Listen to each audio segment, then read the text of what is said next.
A consent letter for work authorization can be an essential document when an employer, school, government agency, sponsor, or other organization requires formal permission before an individual may legally accept employment. In some situations, such as employment involving minors, sponsored individuals, trainees, international applicants, or persons under legal guardianship, the absence of proper work authorization consent can delay hiring, prevent onboarding, or even result in the withdrawal of a job offer. A clear and properly written consent letter helps demonstrate that the employment has been reviewed and approved by the person authorized to provide consent. So here is how to write it. Sender information. Start by writing the contact information of the person providing consent. For example, Patricia Reynolds, 742 Willow Creek Drive, Austin, Texas 78701, United States 51255584342, patricia.reynolds@email.com. This section identifies the individual granting authorization and provides contact information if the employer needs to verify the consent. Accurate contact details help establish the legitimacy of the authorization and facilitate future communication. Date. After the contact information, write the date. For example, June 23, 2026. The date establishes when the consent was granted.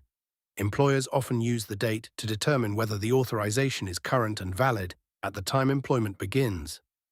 Recipient information.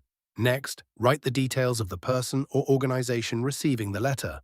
For example, Michael Anderson, Human Resources Manager, Bright Future Technologies, 890 Innovation Parkway, Austin, Texas 78702. This section identifies the employer or organization that will rely on the authorization. Proper recipient information helps ensure the consent is directed to the correct department responsible for employment records. Subject line. Now write a clear subject line. For example, subject consent for work authorization. The subject immediately informs the reader of the purpose of the letter.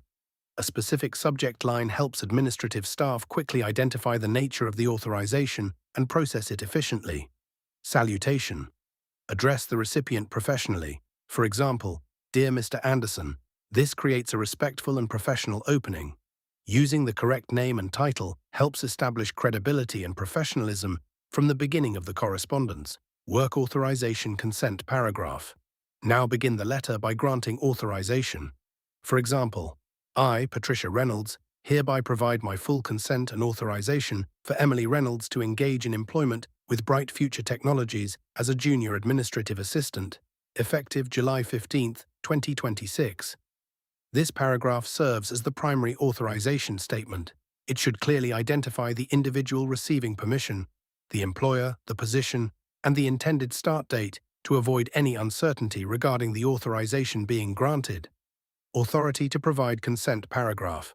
Next, explain why you have the authority to provide the consent.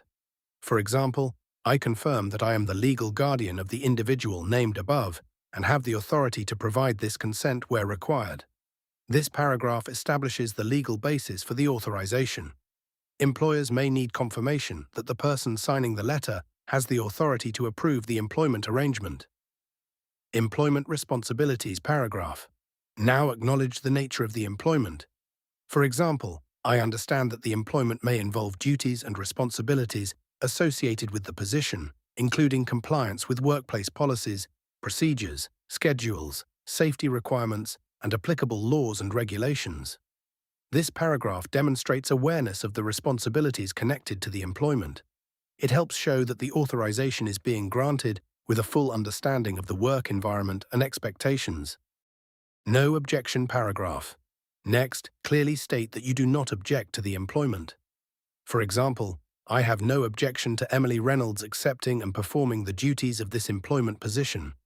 I acknowledge that the individual is authorized to participate in all lawful work activities associated with the role and is permitted to fulfill the requirements of employment. This paragraph reinforces the authorization and confirms support for the employment arrangement. Employers often prefer clear language that leaves no uncertainty regarding the consent being provided. Validity of consent paragraph. Now explain how long the authorization remains effective. For example, this consent is provided voluntarily and shall remain valid for the duration of the employment arrangement unless otherwise revoked in writing, subject to applicable laws, contractual obligations, and organizational policies. This section defines the scope and duration of the authorization. Including validity terms helps prevent misunderstandings about when the consent begins and when it may end. Contact information paragraph. Next, provide a method for verification. For example, should additional verification or information regarding this authorization be required, please feel free to contact me using the information provided above. This paragraph allows the employer to verify the authorization if necessary. Open communication can help avoid delays during onboarding or employment verification processes. Thank you paragraph. Now include the closing paragraph. For example, thank you for your attention to this matter. This brief paragraph maintains a courteous and professional tone. Even a simple expression of appreciation helps conclude the authorization respectfully. Sincerely. Now close the letter properly. For example, Sincerely Patricia Reynolds. This serves as the formal closing and identifies the individual granting the authorization. The name used here should match the name provided throughout the letter. Signature section. Next, provide space for a signature. For example, signature, date. A signature is often necessary because many employers require written proof that the authorization was personally approved. A signed letter generally carries greater evidentiary value than an unsigned document. Relationship and contact information section. Finally, provide your relationship to the employee and your contact details. For example, relationship to employee/applicant, legal guardian. Contact number 512-555-8342. Email address patricia.reynolds@email.com. This section provides additional verification regarding your authority to grant consent. Including relationship details and contact information allows employers to confirm the authorization if questions arise during the hiring process. Before submitting your consent letter for work authorization, carefully review all names, job titles, employer information, dates, and contact details to ensure accuracy. Make sure the authorization clearly identifies the individual receiving permission, your relationship to that person, and the scope of the consent being granted. A well-written consent letter helps prevent employment delays and provides employers with the documentation they need to proceed confidently with the hiring process. Thank you for watching this video. If you found this tutorial helpful, please like, share, and subscribe to Writing Practices for more step-by-step writing guides. See you in the next video.